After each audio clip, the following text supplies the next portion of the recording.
இதை மட்டும் நோட் பண்ணாமல் நீங்கள் பண்ணீங்கன்னா கண்டிப்பாக உங்கள் கிச்சனில் பிரச்சனை வரும். அது என்னென்னு சொல்கிறேன்னு பாருங்கள்.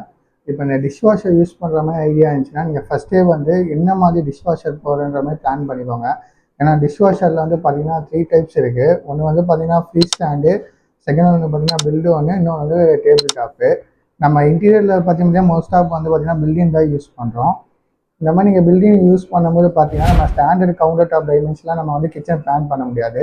ஸோ வந்து நீங்கள் ஃபஸ்ட்டு டிஷ்வாஷர் சூஸ் பண்ணிட்டு அதுக்கேற்ற மாதிரி டைமென்ஷனில் வந்து நம்ம கிச்சனை பிளான் பண்ணால் தான் நீங்கள் நினைக்கிற மாதிரி யூஸ்ஃபுல்லாக இருக்கும். செகண்ட் ஒன்று பார்த்தீங்கன்னா நீங்கள் டிஷ்வாஷர் பிளான் பண்ணும்போதே பார்த்தீங்கன்னா அதுக்கான வாட்டர் இன்லெட் அவுட்லெட் வந்து பார்த்தீங்கன்னா பிளான் பண்ணிக்கோங்க.